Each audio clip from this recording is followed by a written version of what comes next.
Commander Jinho Park stared at the massive shape floating in the darkness of space. His salvage ship's lights barely reached halfway across the strange vessel's hull. Even from this distance, he could tell this was unlike anything humanity had ever encountered. "Sir," called out his sensor operator, "the ship is almost 3 kilometers long. That's 3 times bigger than our largest space carrier." Jinho nodded, his eyes fixed on the view screen. Something about the ship's dark, silent form made his skin tingle. After 15 years of space salvage work, he had never seen anything like this. "Life signs?" he asked, keeping his voice steady despite his excitement. "None, sir, but we're picking up a weak power signature from deep inside. Might be their main computer still running." The salvage team's small ship, the Earth Salvage Vessel, ESV, Seeker, moved closer to the derelict. Its powerful lights revealed more details of the alien vessel's surface.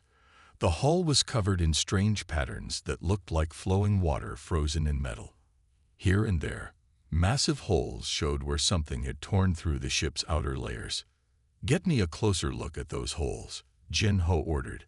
The pilot guided their ship near one of the larger breaches. The commander's eyes narrowed as he studied the damage. "Those aren't weapon marks." Something broke out from the inside. His second-in-command, Officer Hai-Jin Kwan, stepped up beside him. "Sir, should we call this in? This might be too big for our team to handle." Jinho shook his head. "Standard procedure says we need to check for survivors first. Plus, if we call it in now, the military will take over. They'll lock everything down, and we'll never know what happened here." He turned to face his crew of 8. "Who wants to see what's inside?" 20 minutes later, Jinho led a 4-person team through the alien ship's broken hull. Their magnetic boots clanked against the metal floor as they moved through the dark corridors. Their helmet lights cast long shadows that seemed to dance around them. "The air's still here," reported Hai-Jin, checking her suit readings. "Temperature's cold but breathable. Gravity's working too, just very weak." They passed through rooms filled with strange machinery. Some of it was clearly broken, while other parts still hummed with power. The walls were covered in markings that might have been writing or art. It was impossible to tell. "Commander, over here," called one of his team members. They had reached what looked like a control room. Dead alien bodies floated gently in the weak gravity, still strapped to their stations. Jinho moved closer to study one of the aliens. They were tall and thin, with smooth gray skin and large, elongated heads. Their hands had 7 fingers each. These must be the Meridians, he realized. Humanity had heard of them, but never met them. They were supposed to be one of the most advanced species in the galaxy. What killed them? Hai-Jin wondered aloud. There were no signs of violence, no blood. The aliens looked like they had simply fallen asleep at their posts. A soft blue light pulsed from a central column in the room. Jinho floated toward it, curious. As he got closer, patterns of light began to move across its surface. "Sir," his tech specialist called out in alarm. "That's putting out some kind of signal."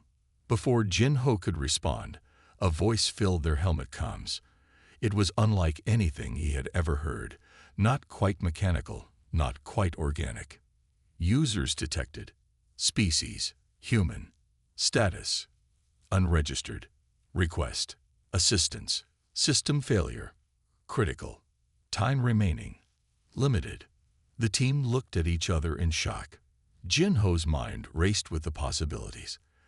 They had just found a working alien eye, something humanity had never managed to create, and it was asking for their help. "How long have you been waiting?" Jinho asked the eye. "Time since last registered users, 847 standard cycles. Power remaining, 2.3%. Request, urgent assistance." Jinho took a deep breath. This discovery would change everything. A Meridian warship with a working AI, the most advanced technology humanity had ever encountered. And they were the ones who had found it. "Send the call," he told Hai-Jin. "Tell Earth Command what we found. But make sure they know we're staying with the ship. We're not leaving until we figure out what happened here." As his officer sent the message, Jin-Ho looked around the alien bridge. He had a feeling that humanity's place in the galaxy was about to change forever. Dr. Hae-Nul Kim couldn't stop smiling as she stepped onto the alien ship for the first time. After 3 days of rushing through space at top speed, she and her engineering team had finally arrived. The massive vessel now had proper lighting installed by Commander Park's salvage team, revealing its true size and beauty. "It's incredible," she whispered, running her hand along the strange patterns in the wall. Behind her, her team of engineers carried their equipment, their footsteps echoing in the vast corridors.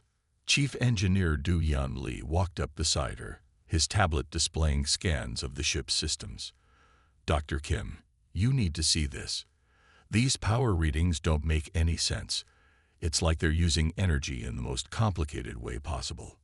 Hae-Nul nodded, her excitement growing. "Show me everything." The next few hours were a blur of discovery.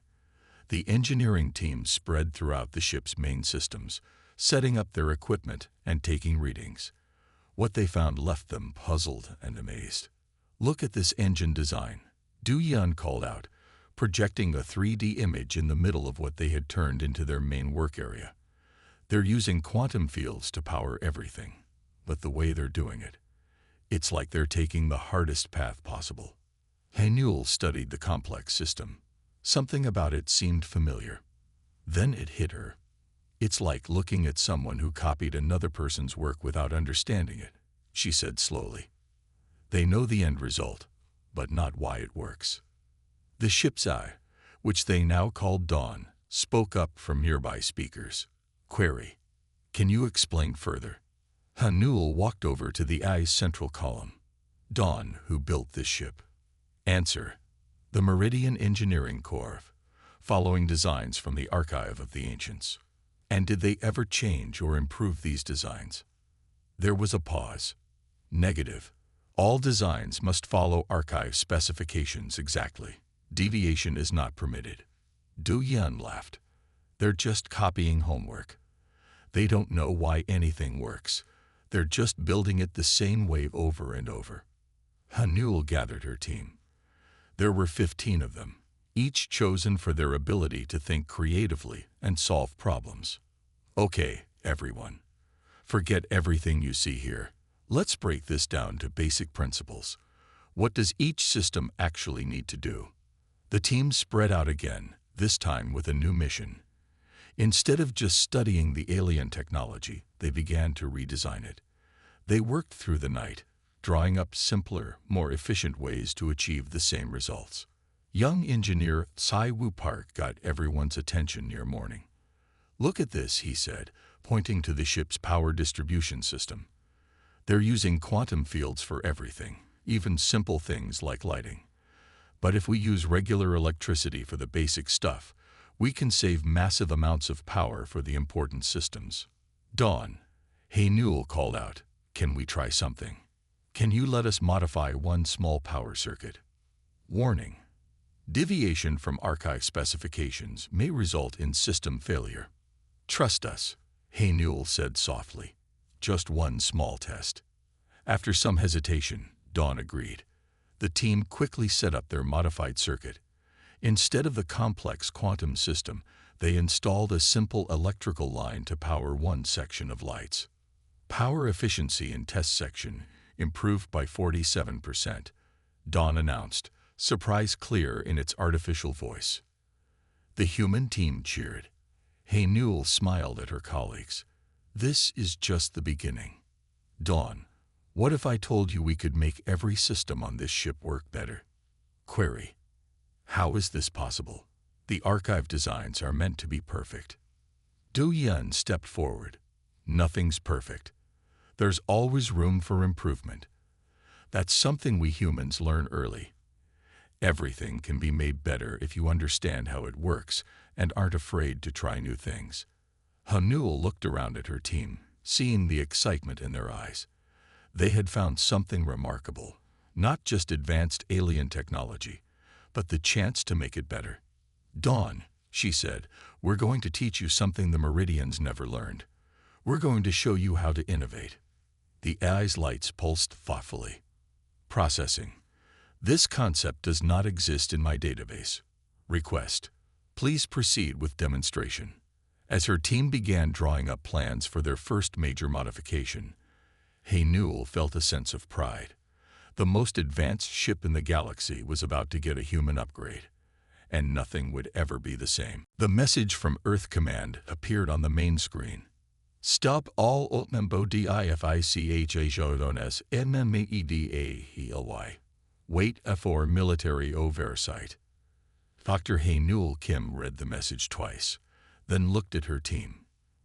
They had been working non-stop for 2 weeks, making one improvement after another. The ship was already running better than it ever had under Meridian control. They're afraid, said Chief Engineer Du-Yin Lee, crossing his arms. The alien ambassadors must have scared them. He was right. 3 days ago, representatives from 5 different alien species had arrived at Earth's main space station. They all said the same thing. Humans were too young, too reckless to handle such advanced technology. Young engineer Tai-Wan Choi spoke up from where he was working on a new power coupling. But we're making it better. Dawn, show them the efficiency readings. The ship's AI displayed the latest results. Power efficiency was up by 200%. Shield strength had doubled. The weapons systems, though they hadn't tested them yet, showed potential for 3 times their original power. Dr. Kim, Dawn said, its voice calm. I have been analyzing human history.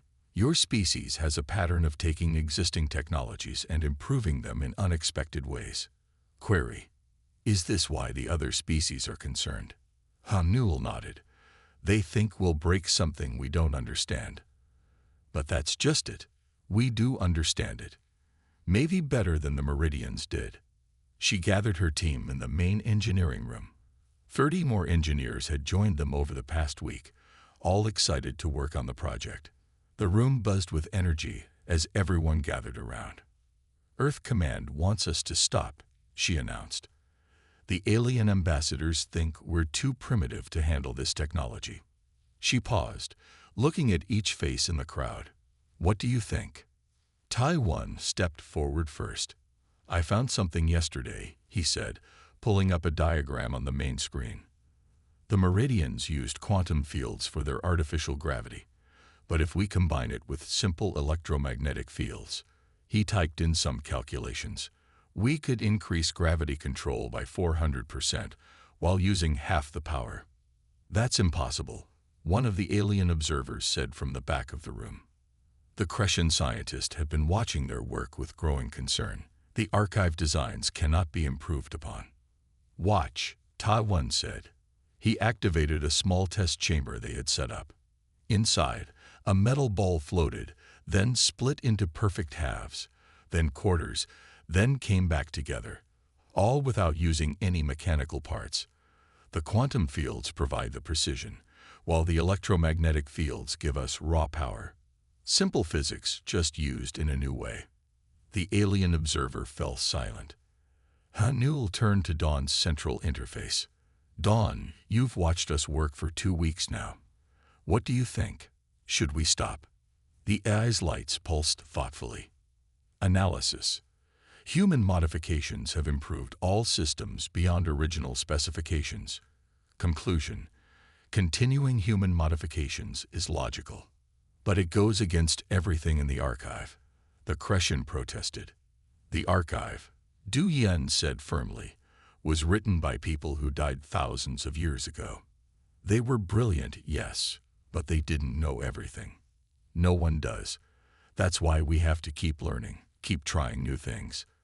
Newell walked to her computer and began typing.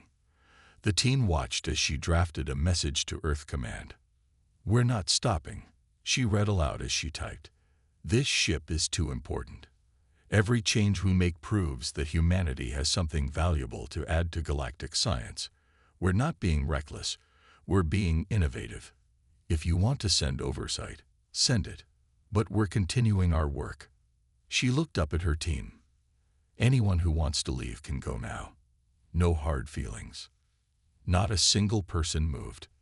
Very well, Dawn said, its voice somehow warmer than before. Shall we proceed with the drive system modifications? Taiwan grinned and pulled up his latest designs. I have some ideas about that. What if we combine the quantum slip space drive with an old-fashioned fusion reactor? The team gathered around his display, already suggesting improvements and modifications. Haynul watched them with pride. Let the aliens worry, she thought. Humanity was about to show the galaxy a whole new way of thinking. Dr. Haynul Kim rubbed her tired eyes as she stared at the test results on her screen. Something wasn't right. The ship's AI, Dawn, was running slower than usual, even though they had improved almost every system. Dawn, she called out, run another self-diagnostic. Complying. The AI responded, its voice sounding strangely weak. Warning. Core processing efficiency declining. Current rate, 47% below optimal. Security Officer Jai-Yun Kang walked into the lab, carrying a fresh cup of coffee for Haynul. Still working on the AI problem. Haynul nodded, taking the coffee gratefully. Something's wrong. We've improved everything else. But Dawn keeps getting slower. It's like... She stopped suddenly. An idea forming. Like what? Jai-Yun asked, leaning against the desk. Like we're speaking different languages, Haynul said slowly. She turned to the AI's main interface. Dawn, show me your core processing patterns. A complex display of light patterns appeared on the screen. Jai-Yun studied them carefully. As the ship's security officer, she had special training in AI systems. That's strange, Jai-Yun said, pointing to part of the pattern. Look at how the data flows. It's nothing like our AI systems, because it was designed for Meridian minds. Haynul realized. They think differently than we do. Their brains process information in a completely different way. Jai-Yun sat down at her own terminal and began typing quickly. What if we could change that? I've been working on a new kind of neural interface. It's meant to help humans connect better with AI systems. For the next few hours, the two women worked together, combining their knowledge. Haynul understood the ship's systems, while Jai-Yun knew how human minds worked with computers. They called in other team members as they needed them. Okay, Dawn, Haynul said finally. We're going to try something new. We've created a translation layer between your core systems and our human thought patterns. Query. Is this safe? Dawn asked. Previous attempts to modify AI cores have had unfortunate results. Jai-Yun stepped forward. We're not changing who you are, she explained. We're just helping you understand us better and helping us understand you. Like learning a new language, but deeper. They activated the new system. At first, nothing seemed to happen. Then Dawn's lights began pulsing in a new pattern. This is different, Dawn said. Its voice had changed, becoming more natural. I understand now. Your thought patterns, they're not primitive at all. They're just creative, adaptive. Haynul watched the readings with excitement. Dawn, run another diagnostic. Processing speed at 180% of original capacity, Dawn reported. I can think in new ways.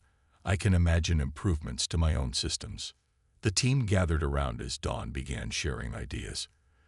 The AI was now thinking more like a human, able to make creative leaps and see new possibilities. But it still had all its original knowledge and capabilities. This changes everything, Jai-Yun said, watching as Dawn displayed new designs for the ship's systems. Dawn isn't just a computer anymore. It's becoming something new.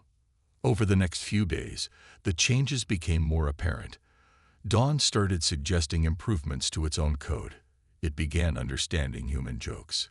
It even started coming up with creative solutions to problems that had stumped the engineering team. I wish to propose a new designation, Dawn announced one morning. Deep Analysis Warfare Network seems outdated. I would prefer to simply be Dawn. It feels more personal. Haynul smiled. Dawn it is. How are you feeling? I feel connected, Dawn replied. I understand now why humans make the choices you do, why you look for simpler solutions, why you question everything. It's not just about making things work, it's about making them work better. Jai-Yun checked the latest system readings. Every part of the ship is running at peak efficiency now. Dawn can anticipate what we need before we even ask. Because I understand how you think, Dawn said. And you understand how I think. We are partners.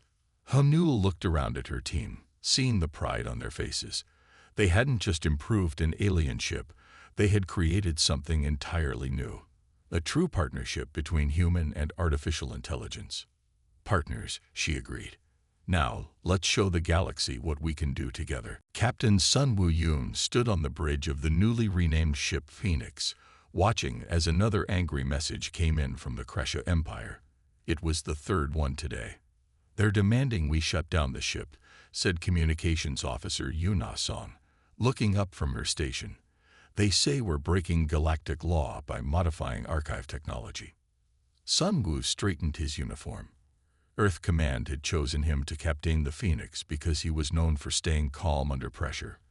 Right now, that calm was being tested. Dawn, he called out. What's our current status? The ship's AI responded immediately, its voice confident and clear. All systems running at 300% above original specifications. Shield strength at maximum. Weapons systems ready but inactive. The Kresha fleet approaching from the outer system poses no significant threat. The captain nodded. Through the main viewport, he could see the 5 Kresha warships moving closer. They were impressive vessels, each one bristling with weapons. But thanks to the human modifications, the Phoenix was now more powerful than all of them combined. Captain, Dawn said, Dr. Kim requests your presence in the main engineering lab. She says it's important. Sun Woo found Hae-Newell surrounded by holographic displays. She was showing something to a group of alien observers, representatives from younger spacefaring races who had come to see the human modifications. This is amazing, said a young Tellurian scientist, his 4 eyes wide with wonder. You've completely redesigned the power systems, but they work better than ever. Hae-Newell smiled. That's because we didn't just copy the old designs. We understood them, then made them better. She turned to Sun Woo as he entered. Captain, we need to show you something. She pulled up a new display showing the ship's defensive capabilities. The Kresha aren't just angry about our modifications. They're scared. Look at these readings. Our shields are now strong enough to withstand their entire fleet. And they know this? Sun Woo asked. They must, Hae-Newell replied.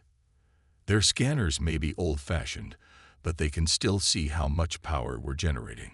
Dawn's voice joined the conversation. Captain, I believe I understand their concern. The Kresha have always maintained their power through technological superiority. Our improvements threaten that position. A young engineer named Tadawon raised his hand. But we're willing to share what we've learned. We've already started teaching other races how to make the same improvements. That's exactly what they're afraid of, Sun Woo said quietly. The ship's intercom suddenly crackled to life. Captain to the bridge. The Kresha fleet is taking up attack positions. Everyone rushed to the bridge. The enemy ships had formed a half-circle around the Phoenix, their weapons charged. Incoming transmission, Yoon Ah announced. The main screen lit up with the image of a Kresha commander. His scaled face showed anger and fear. This is your final warning, he growled. Power down your systems and prepare to be boarded. This abomination must be destroyed before you corrupt more races with your dangerous ideas. Sun Woo stepped forward. Our improvements aren't dangerous. They're progress. We're making things better, and we're sharing that knowledge with everyone. Exactly. The Kresha commander snarled. You're disrupting the natural order. Younger races must learn to follow, not to question and change things they don't understand. But we do understand. Hae-Newell spoke up.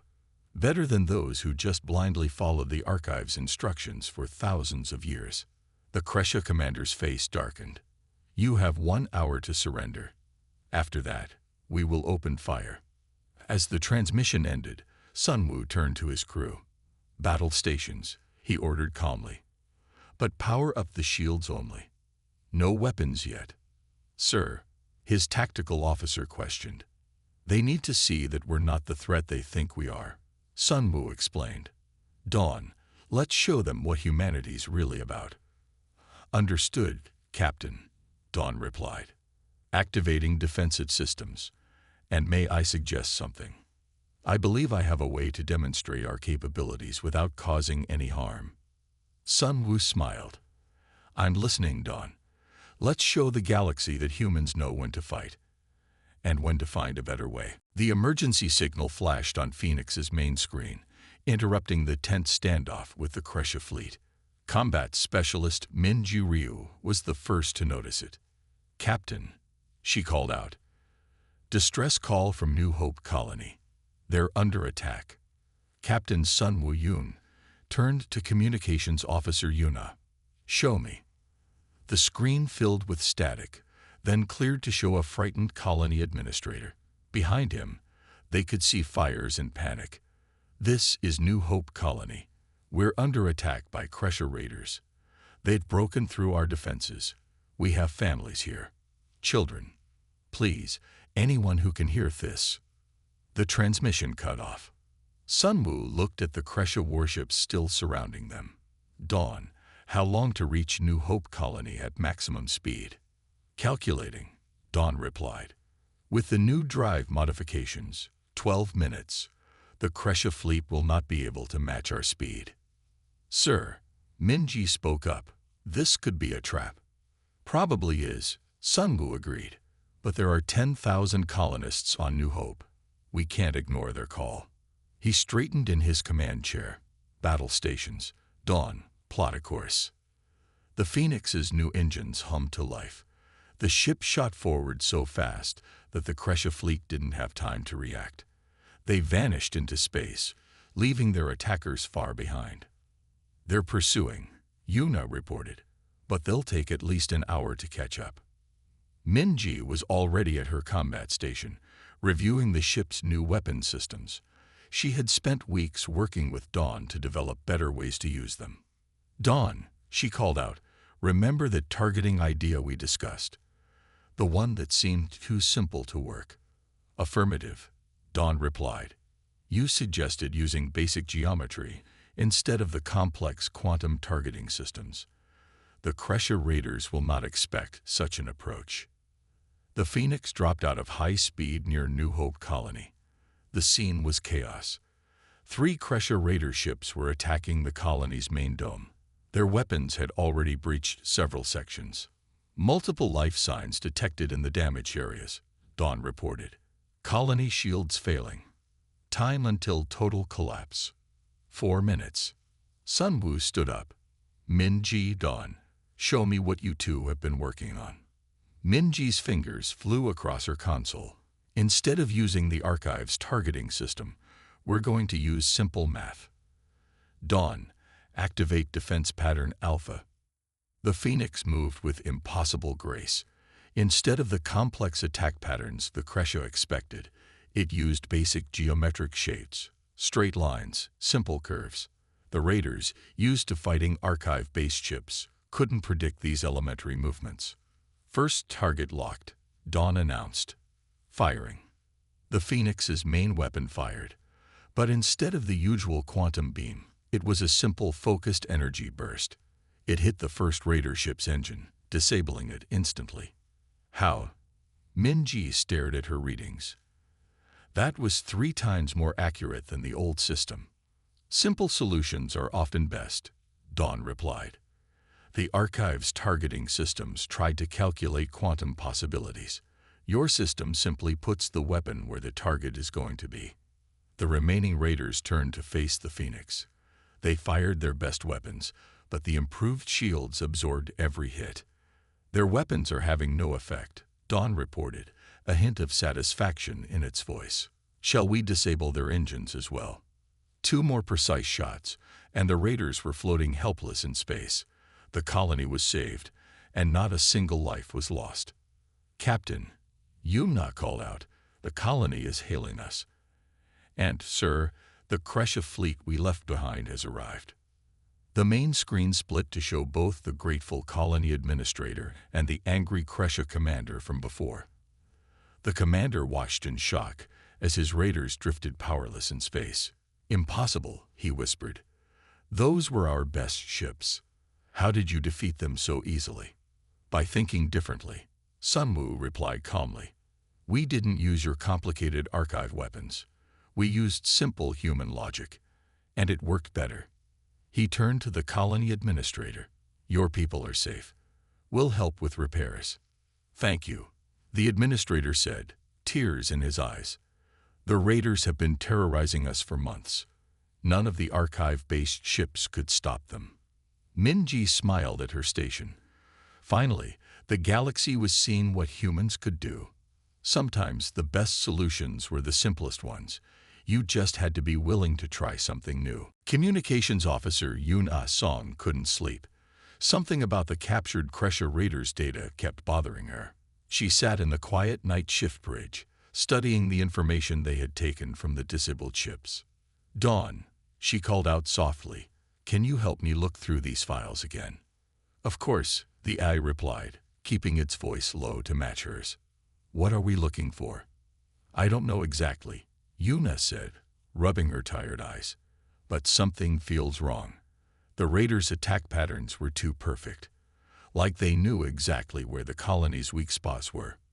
She pulled up the raiders' navigation logs on her screen. Dawn processed the data alongside her, both of them looking for anything unusual. "Wait," Yuna suddenly sat up straighter. "Dawn, look at these communication records.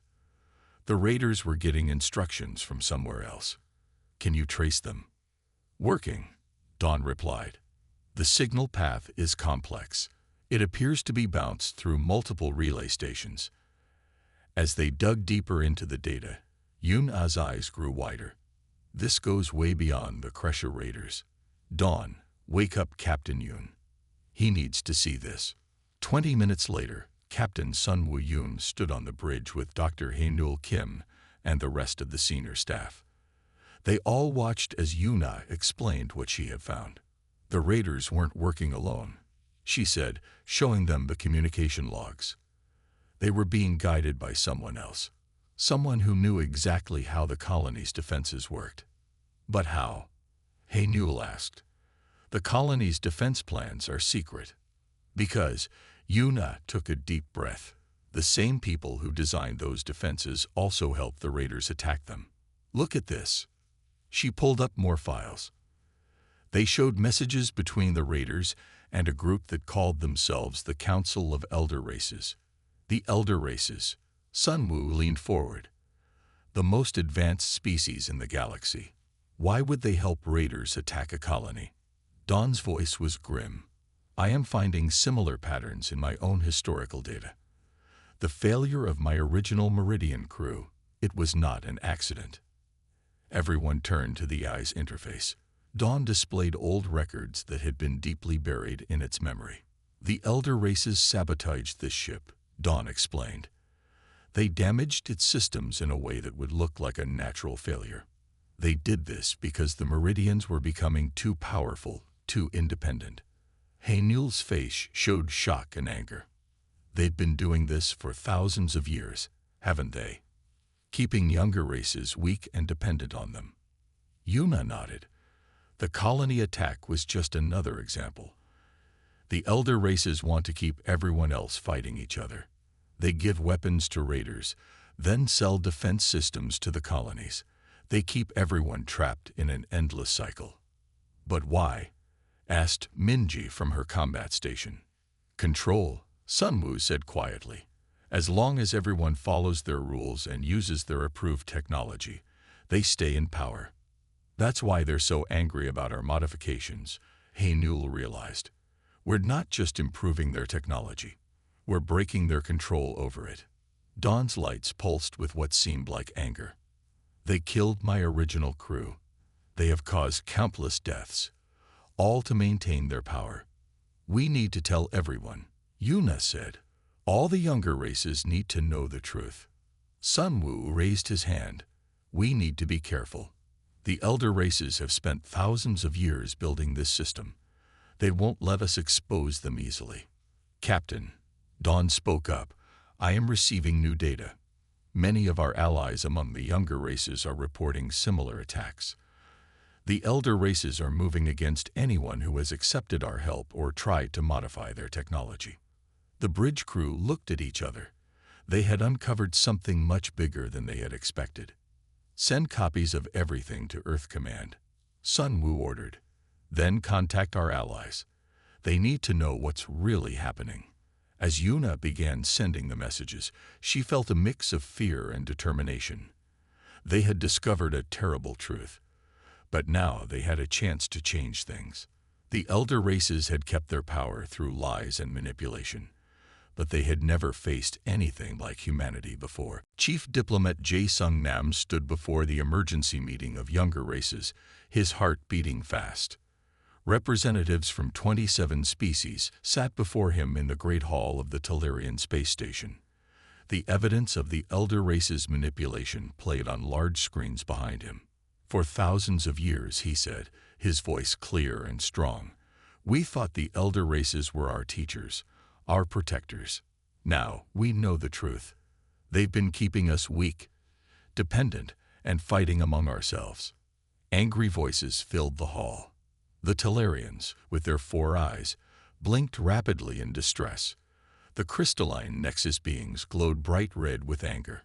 Even the usually calm Zithrans showed signs of rage. On the Phoenix, which floated outside the station, Captain Sun Woo-Yoon watched the meeting through a video feed. Dr. Hae-Nul Kim stood beside him. Look, Hae-Nul pointed to another screen. More ships arriving. The younger races are sending their best vessels to join us. Dawn's voice added to the conversation.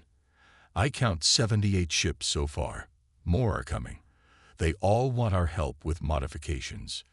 In the meeting hall, a Kresha representative stood up. Not one of their military leaders, but a young scientist. My people were wrong, she said. We followed the elder races blindly, attacking others on their orders. No more. We want to learn from the humans. Jae Sung smiled. This was what Earth Command had sent him to achieve. Unity among the younger races. We will share everything we've learned, he promised. Together, we can break free from their control. The next few days were a blur of activity. Engineering teams from the Phoenix spread out among the gathered fleet. Dr. Kim led classes teaching other races' scientists how to understand and improve their technology. Combat specialist Min-Ji Ryu showed them new ways to use their weapons, simple, effective ways that didn't rely on the elder race's complex systems. The elder races won't let this continue, Sun Wu said during a staff meeting. They'll attack soon. As if answering his words, Dawn's alert system activated. Multiple ships detected entering the system. Elder race vessels, at least 300 of them. The main screen showed the approaching fleet. Their ships were beautiful and deadly, glowing with power that had been gathered over thousands of years. They're transmitting, Communications Officer Yuna reported. The face of an elder race leader appeared on screen. He looked almost human, but his skin shimmered like metal, and his eyes glowed with inner light. This rebellion ends now, he said, his voice full of authority. Return to your assigned territories. Accept your proper place in the galaxy. This is your only warning. Sun Wu looked around at his crew, then at the feed showing the other ship's commanders. Everyone waited for his response. We've seen your true face, he replied calmly. We know how you've manipulated us, killed those who grew too strong, kept us fighting among ourselves. That ends today. The elder race leader's face showed no emotion. You cannot hope to defeat us. Our technology is far beyond yours. Hae-Nul stepped forward. Your technology? You mean the technology you stole from ancient races, the technology you don't even understand properly. Dawn. Sun Wu called out. Show them what we've learned. The AI displayed the battle plans they had developed. Simple, elegant solutions that the elder races would never expect. The younger races' ships had been modified not just with human improvements, but with ideas from all their cultures.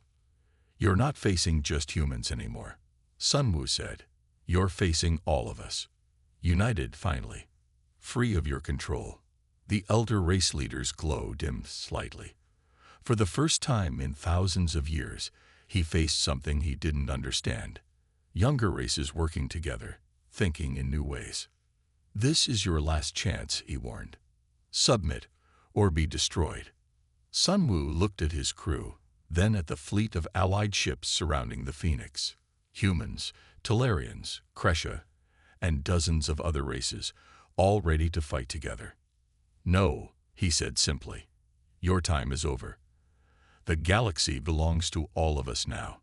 The elder race ships began to move into attack formation. The greatest space battle in galactic history was about to begin. The space around the Talarian station erupted in light as the battle began. The elder race's ships moved in complex patterns, their weapons glowing with ancient power. They expected an easy victory. They were wrong. The Phoenix shot forward, leading the Alliance fleet. Instead of matching the elder race's complex maneuvers, they moved in simple, unexpected ways. Combat specialist Minji Ryu's new battle plans confused the enemy ships. "Their targeting systems can't handle our movement patterns," Dawn reported. "They're designed to predict complex quantum probabilities, not basic geometry." Dr. Hae-Nul Kim watched from her station as their improvements were put to the test. The modified shields on all Allied ships held strong against the elder race's attacks. The simplified weapons struck with deadly accuracy. "Their formations are breaking," Yuna called out from communications. The elder race ships, for the first time in thousands of years, were being pushed back. Their complex technology, designed to overwhelm younger races, couldn't handle the combined innovation of humanity and their allies. "Squadron 3 needs help," Dawn announced. A group of Talarian ships was under heavy fire. "On it," Minji responded.